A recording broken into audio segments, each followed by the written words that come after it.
요즘에 인기 있는 예능 프로가 있죠. 인기 있는 예능 프로를 보면 이런 프로가 있어요. 나 혼자 산다.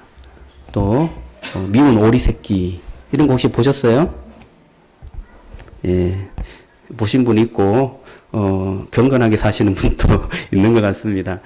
이 나 혼자 산다, 미운 오리 새끼 이 프로를 보면 공통점이 있어요. 뭐냐 하면 혼자 사는 것을 이렇게 TV로 보여줍니다. 혼자 밥 먹고 또 혼자 놀고 또 집에서 혼자 이렇게 뭔가 하는 것들을 이렇게 보여주는 거죠. 요즘에 이 혼자 사는 것이 좀 대세인 것 같아요. 트렌드인 것 같아요. 그런데 성경에서는 이 혼자 사는 것을 그렇게 좋게는 보지 않는 것 같습니다. 하지만 뭐 오늘 말씀 마지막에 또 다 나오겠지만 혼자 사는 것을 또 거부하지도 않습니다. 오늘 이 말씀을 통하여서 그러면 이렇게 더불어 사는 것, 함께 공동체로 살아가는 것, 이것이 무엇인가? 오늘 이 말씀을 통하여서 저와 여러분들이 큰 은혜, 하나님께서 우리에게 주신 공동체를 통한 축복을 누리시는 그러한 말씀이 되기를 주님의 이름으로 축원합니다. 우리가 더불어 살아가는 이 공동체의 본을 보여준 분이 하나님이세요. 하나님은 삼위일체로 계시죠. 맞습니까? 삼위일체의 그 하나님이 완벽한 공동체를 이루셨죠. 이 삼위일체라는 것은 하나님이 인격이 다르다는 거예요. 성부 하나님, 성자 하나님, 성령 하나님 인격이 다 달라요.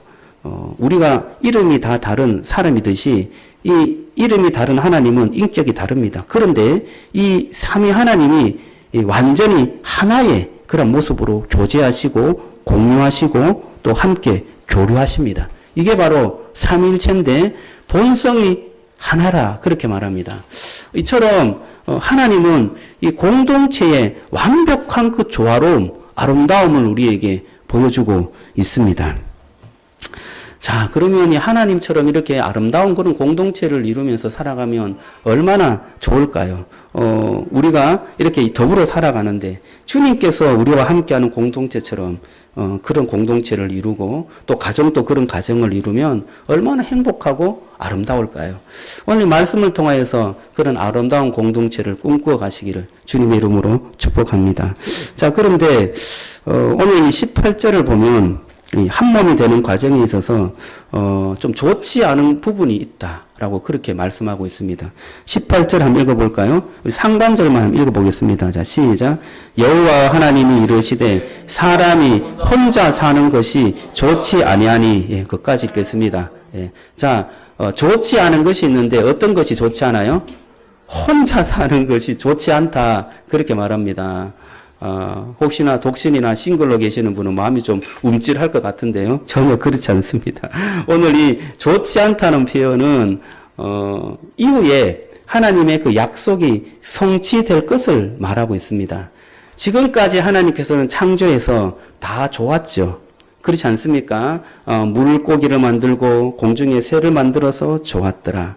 하늘을 만들고 또 땅을 만들어서 좋았더라. 좋았더라 했습니다. 그런데 좋지 않은 것이 있었어요. 그게 뭐냐? 아담을 혼자 살게 하는 것. 이것이 좋지 않았다는 거예요.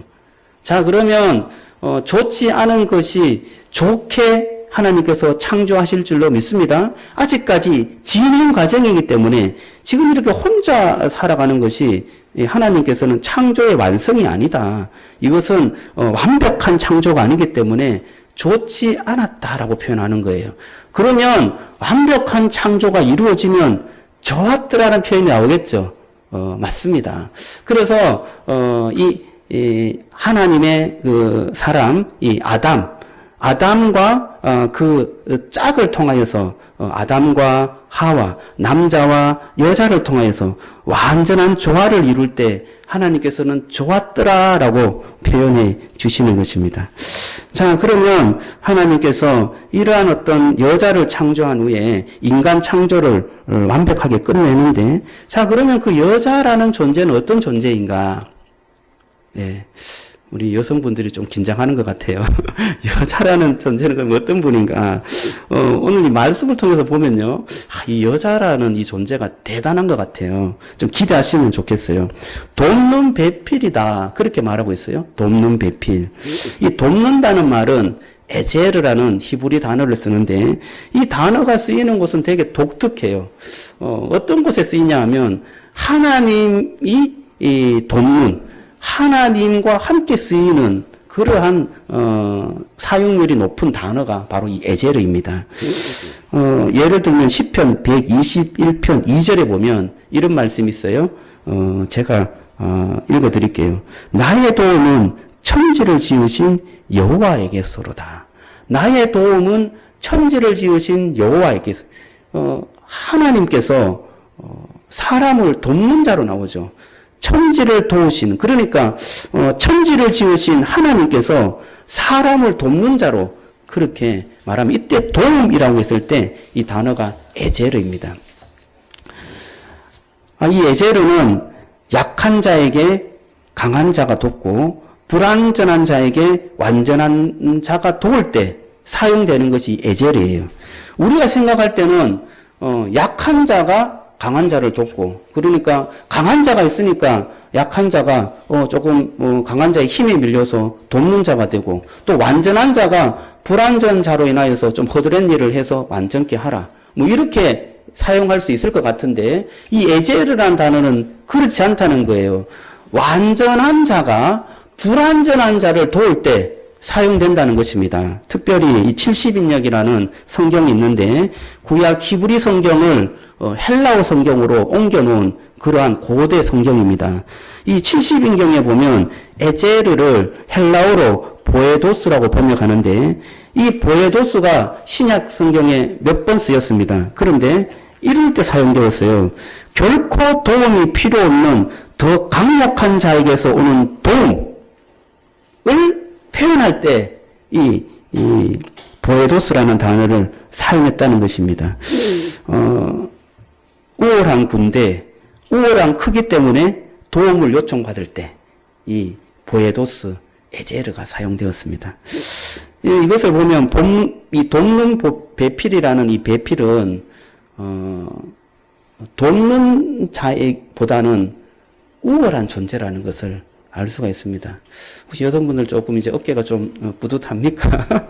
이 남자를 돕는 자로 여자가 났는데 이 여자가 돕는다는 이 표현으로 인하여서 남자보다 아래에 있다거나 어떤 남자보다 더 하등한 그런 어떤 존재가 아니라는 거예요.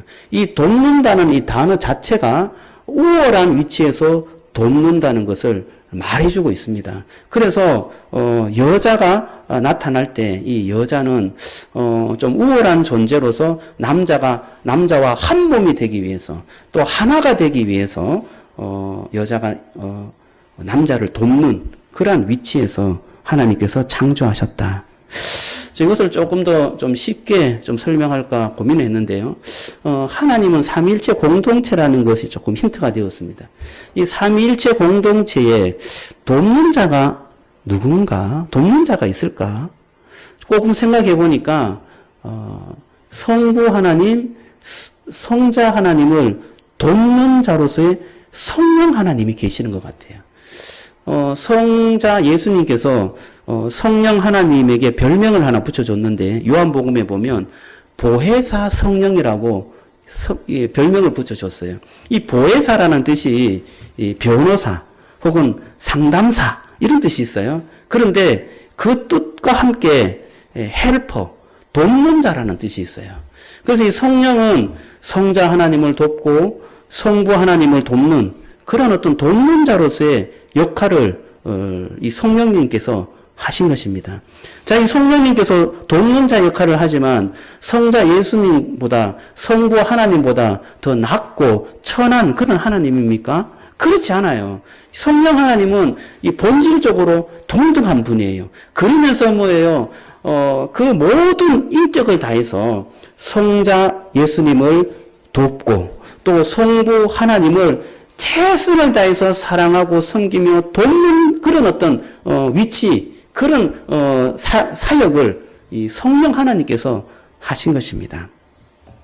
어떤 그런 면에서 이 돕는 배필은 정말 공동체로서 한 몸이 되는 그러한 조력자 역할을 감당하는 것입니다. 그것이 어떤 하등 높고 낮음의 문제가 아니라 정말 하나 되는 그러한 완전한 공동체를 이루기 위해서 돕는 자의 역할을 한다는 것입니다.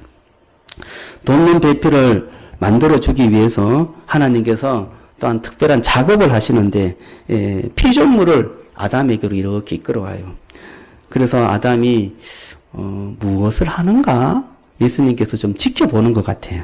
그런데 그 아담이 그 피조물들을 이렇게 보면서 그 특징들을 아주 지혜롭게 잘 관찰하면서 간파했어요. 그리고 무엇을 했나요? 이름을 지어줬어요. 그 피조물 하나하나에게 그에 합당한 이름을 다 지어줬습니다.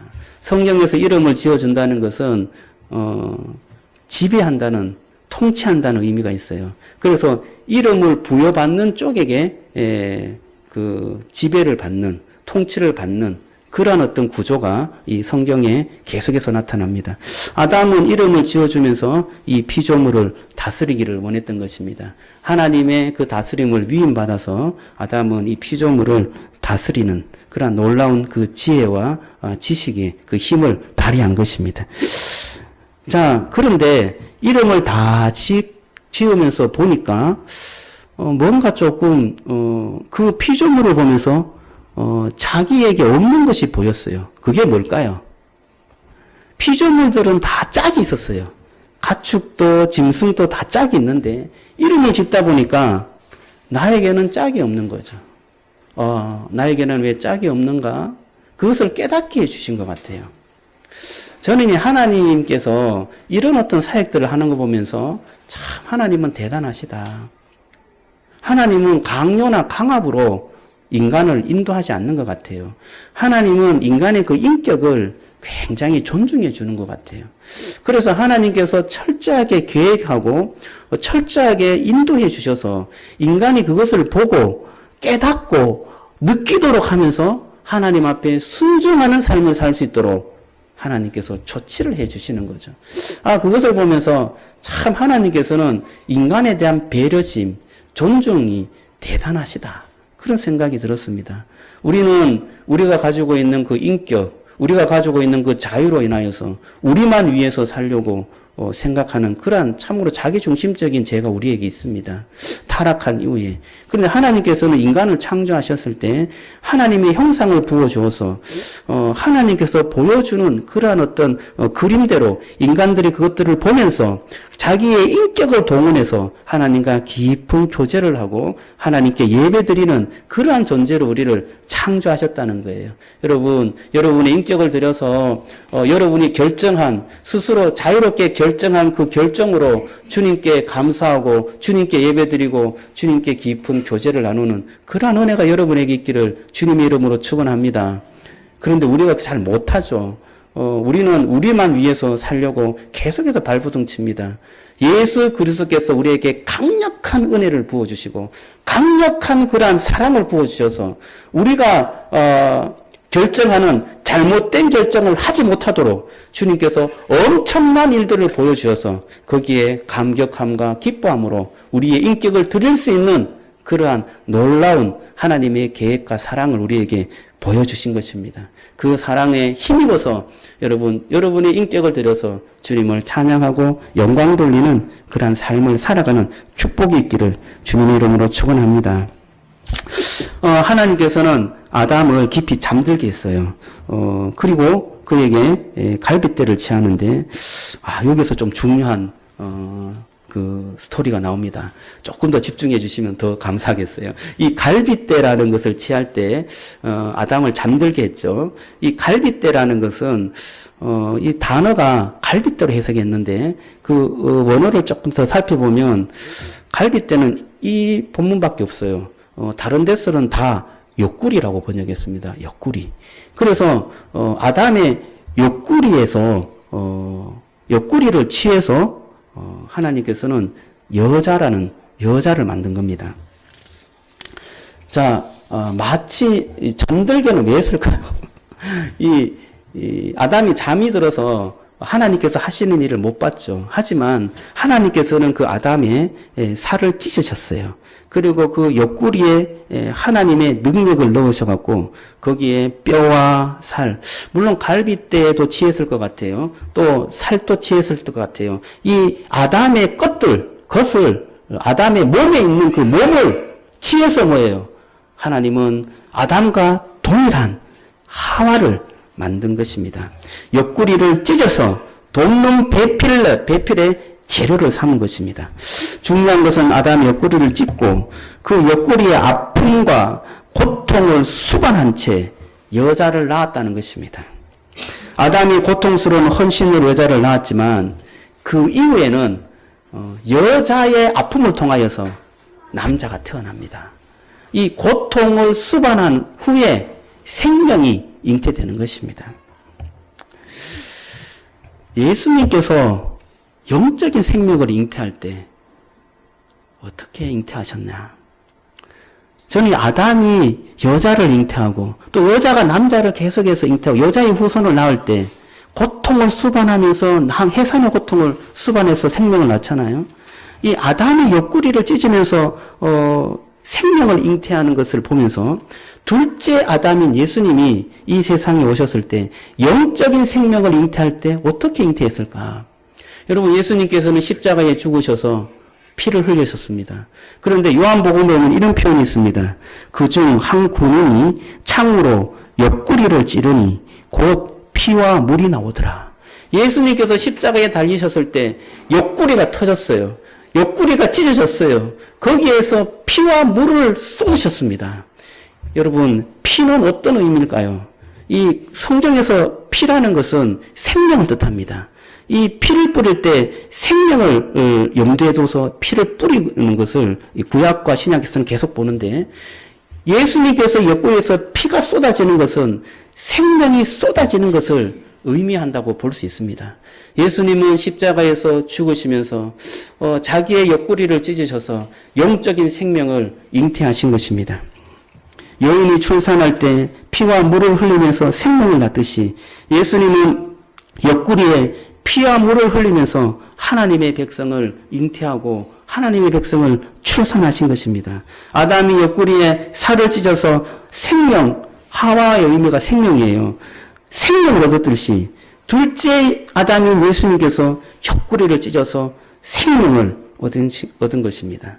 여러분, 그렇다면 우리 교회 이 예수님의 그 옆구리에서 태어난 우리 하나님의 백성, 이 교회는 그럼 어떤 모습일까요?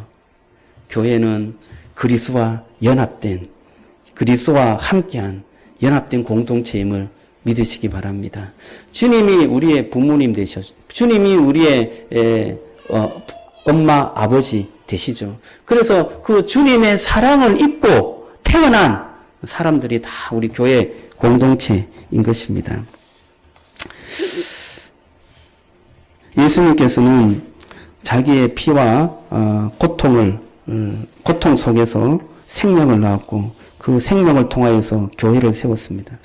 아담이 그 자기의 살과 뼈, 그 자기의 몸으로 만들어진 그 여자를 하나님께서 자기 앞으로 이끌어 왔었을 때 어떻게 표현했어요? 저는 이 표현이 너무나 감격스러워요. 아담은 이렇게 말했습니다. 이게 성경의 최초의 그 시면서 노래입니다. 23절을 한번 읽어볼까요? 23절. 자, 시작. 아담이 이르되 이는 내 뼈 중에 뼈요 살 중에 살이라. 이것을 남자에게서 취하였은즉 여자라 부르리라 하니라. 자, 아담이 그 여자를 보고 어떻게 불렀어요? 이는 내 뼈 중에 뼈요 살 중에 살이라. 그렇게 노래했습니다. 아, 이 내 뼈와 내 살을 한번 보니, 야, 이것은 내 뼈 중에 제일 가는 뼈고 내 살 중에 제일 가는 살이구나. 야, 나를 보는 듯한데 나보다도 정말 아름답고 나의 가장 좋은 것을 다 뽑아서 모은 것처럼 정말 신비롭고 아름답고 귀하고 멋진 사람이구나. 뼈 중에 뼈요, 살 중에 살이구나. 그렇게 표현한 것입니다. 야, 이것이 얼마나 좋아서 이렇게 표현할까요? 예수님, 하나님께서 창조할 때 좋았더라, 심히 좋았더라 했죠. 그런데 좋지 않은 것이 있었는데 남자가 혼자 있는 것이 좋지 않았어요. 그런데 이번에 그 남자의 옆구리를 통하여서 여자를 창조했더니 이 아담이 이 여자를 보고 뼈 중에 뼈요, 살 중에 살이라 하면서 그렇게 좋아하는 거예요. 여러분, 그 하나님이 심히 좋아하고 인간을 창조한 이후에 정말 좋았더라는 표현을 아담의 입을 통하여서 말씀해 주시는 것입니다. 저는 이 표현이 예수님께서 우리를 보고 그런 표현을 하지 않을까 생각해 봅니다. 예수님께서 옆구리를 찢고 고통 가운데 잉태하고 출산한 그 생명이 누구입니까? 저와 여러분들 아닙니까? 저와 여러분들을 보면서 예수님께서 이런 표현을 했다고 생각해 보세요. 야, 누구야? 너는 내 뼈 중에 뼈고 살 중에 살이다. 할렐루야. 주님께서는 나를 보면서 이렇게 말씀해 주시는 거예요. 야, 누구야? 내가 너를 내 살과 내 뼈를 꺾으면서 내 살을 찢으면서 내가 너를 잉태했는데 내가 보니까 너가 너무 아름답고 좋구나. 너는 내 뼈 중에 뼈요, 살 중에 살이다. 좀 감이 안 옵니까? 예. 여러분 옆에 있는 분들을 한번 보시기 바래요. 밥맛이다 이렇게 보지 마시고 내 뼈 중에 뼈요, 살 중에 살입니다. 인사했으면 좋겠어요. 내 뼈 중에 뼈요, 내 살 중에 살이십니다. 이렇게 한번 인사 한번 해봅시다. 조금 오싹오싹합니다. 예.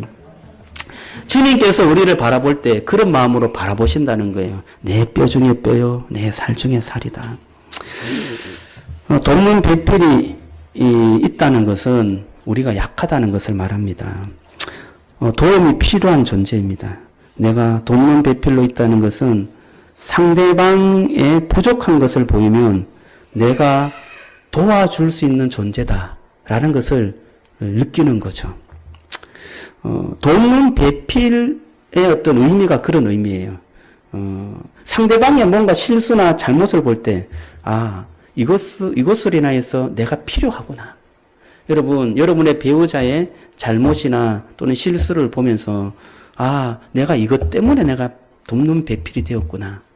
돕는 배필은 상호작용을 하죠. 여자만 돕는 배필이 아니라 남자도 돕는 배필이 될 수 있습니다. 우리는 주 안에서 다 한 몸이 되어서 서로 상호 돕는 배필이 되어야 하는 것입니다. 그런데 바라는 배필이 있어요. 바라는 배필. 돕는 배필이 아니라 바라는 배필. 상대의 부족한 점이 곧 나의 불만 요소입니다. 부족한 점 때문에 내 필요와 욕구를 채워주지 못한다고 생각합니다. 이 실수 자체를 용납하지 못해요. 실수나 실패는 철저하게 상대방만이 잘못한 것입니다. 돕는 배필은 서로를 행복하게 하고 풍성하게 하지만 바라는 배필은 자신을 불행하게 할 뿐 아니라 배우자까지 불행하게 합니다. 제가 이 상담 공부를 하면서 한 부부의 고백을 읽었는데 이런 부부가 기억이 나요. 제가 한번 읽어드릴게요. 우리 남편은요, 가만히 있으면서 신문 가져와라, 물 갖다 달라, 도대체 자기는 손발이 없는지 뭐든지 나한테 다 시킵니다. 애들 성적 떨어져도 내 탓이고요. 집안이 더러워져도 내 탓이에요. 자기는 돈 벌어다 주면 됐지 뭘 더 바라느냐는 것이에요. 정말 속상해 죽겠어요. 아내 36세 채집사. 또 남편 이야기를 한번 들어볼게요. 남편이 이렇게 고백했습니다. 나는 하루 종일 피곤하게 회사에서 일하고 온 사람입니다. 집에 와서 아내한테 이것저것 갖다 달라고 한 게 뭐 그렇게 잘못된 것입니까? 아내는 그래도 하루 종일 집에서 있으면서 쉬었지 않습니까? 그 정도는 남편을 위해 봉사해 주는 것이 당연하지 않습니까? 남편 39세 정집사. 예, 이런 어떤 고백이 있는 것은 무엇일까요? 이게 제가 볼 때는 바라는 배필이에요. 우리는 조금만 이렇게 눈을 돌리면 바라는 배필로 변해버립니다. 한 몸으로 살아가는 우리는 정말 돕는 배필이어야 하는데 항상 상대방에게 뭔가 바라고 있어요. 뭔가 원하고 있어요. 그것이 나에게 채워지면 내가 조금 더 완전해질 것이다 생각하고 계속해서 바라만 보고 있기 때문에 결국에는 한 몸이 되지 못하고 깨어지는 것입니다. 여러분, 저와 여러분들은 돕는 배필이기를 주님의 이름으로 축원합니다. 상대방의 잘못이나 뭔가 부족함이 보일 때, 그것 때문에 내가 있었구나 라고 생각하고 그 상대방을 도와줄 수 있는, 누가 완전해요? 내가 완전해. 주님께서 나를 사랑하시기 때문에 내가 완전함으로 상대방을 도와줄 수 있는 것입니다. 또한 우리는 상대방을 통하여서 우리 자신을 정확하게 더 잘 볼 수 있어야 합니다.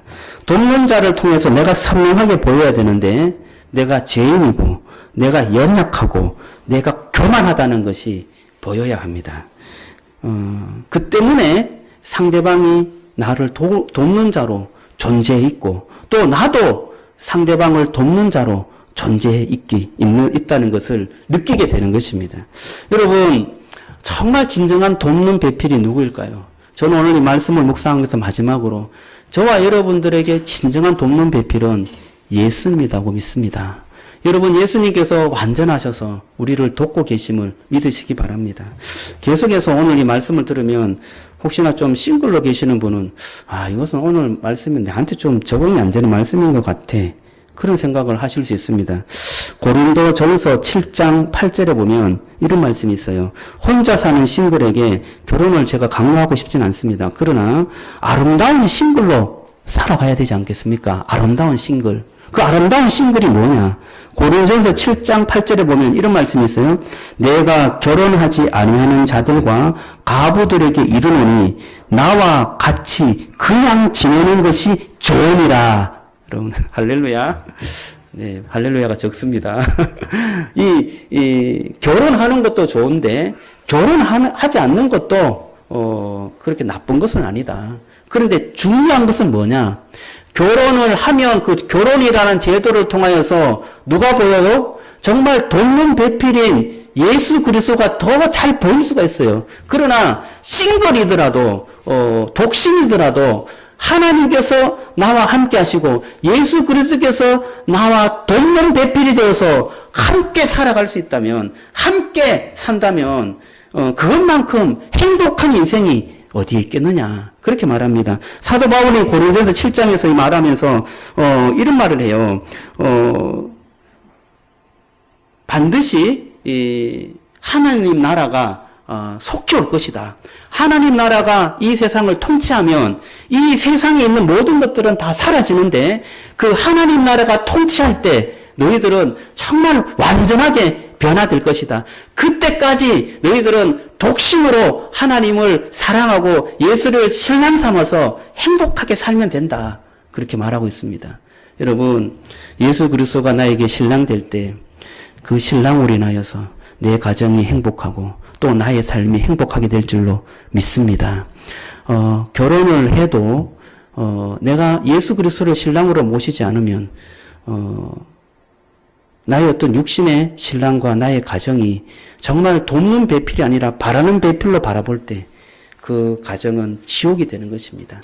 혼자 살아도 내 혼자 마음대로 살면 그것은 지옥이에요. 그러나 주님께서 나의 신랑이 되어서 주님과 함께 더불어 사는 정말 주님의 그 돕는 배필로 인하여서 내가 행복한 삶을 살아간다면 혼자 살아도 그 삶은 정말 행복한 그런 아름다운 가정을 이루는 삶으로 하나님 앞에 살아갈 수 있는 것입니다. 사랑하는 성도 여러분, 저와 여러분들이 주님과 연합하는 이 연합의 삶을 사모하시기를 주님의 이름으로 축원합니다. 오늘 마지막으로 오늘 창세기 말씀에 그러면 연합할 때 방해되는 것이 무엇이냐? 그것만 짚고 넘어가겠습니다. 24절을 한번 보겠습니다. 24절. 자, 시작. 이러므로 남자가 부모를 떠나 그의 아내와 둘이 합하여 둘이 한 몸을 이룰지로다. 한 몸을 이루는데 꼭 필요한 게 있어요. 뭐가 필요해요? 남자가 누구를 떠나야 돼요? 부모를 떠나라 그래요. 부모를 떠나라. 예. 누가 방해거리예요?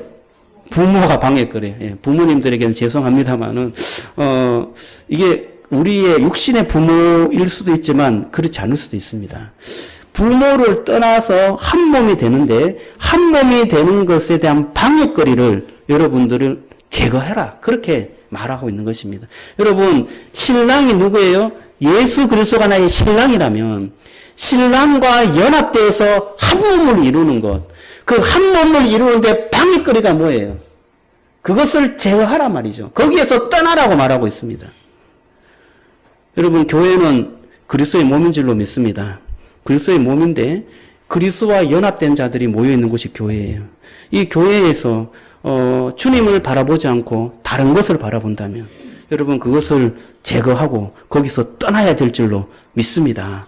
정말 영적인 이 가족 속에 주님을 사랑하며 주님이 나의 신랑이 되는데 감사하며 기뻐하는 그러한 공동체가 되었으면 좋겠고요. 저와 여러분들의 삶 속에서도 주님이 신랑이 되어서 살아가는 은혜의 삶이 되었으면 좋겠습니다. 오늘 이 말씀을 통하여서 정말 예수 그리스도가 진정한 나의 신랑이 되어서 돕는 배필이 되어서 여러분의 삶에 정말 행복이 찾아오고 은혜가 찾아오고 새로운 어떤 그런 삶의 변화가 찾아오는 그런 축복이 있기를 바라고요. 그 예수님을 통하여서 육신의 신랑에게도 또 육신의 아내에게도 또 육신의 부모에게도 또 자녀에게도 정말 주님께서 주신 그 도와주시는 은혜와 사랑을 통하여서 정말 사랑을 베풀고 섬기며 살아가는 진정한 돕는 배필로 살아가는 여러분 되시기를 주님의 이름으로 축원합니다. 오늘 이 말씀을 생각하면서 찬양을 해보겠는데요. 제가 이런 찬양을 한번 찾아봤습니다. 나 무엇과도 주님을 바꾸지 않으리. 여러분 다른 것과 바꾸지 마시기 바랍니다. 이 세상에 유혹을 많이 합니다. 주님보다 더 좋은 것이 있어. 돈이 좋아. 아니면 다른 것이 좋아. 계속해서 우리에게 유혹합니다. 그러나 여러분 마음을 모으시고 확정하시고 나는 주님을 사랑합니다. 그 사랑으로 여러분 마음을 채우시길 바라요. 여기 보면 도움이 나와요. 오직 주님만이 내 삶의 도움이시니 에제르 돕는 배필이잖아요. 주님만이 내 삶의 도움이 되십니다. 고백하는 찬양이 되었으면 좋겠어요. 우리 찬양합시다.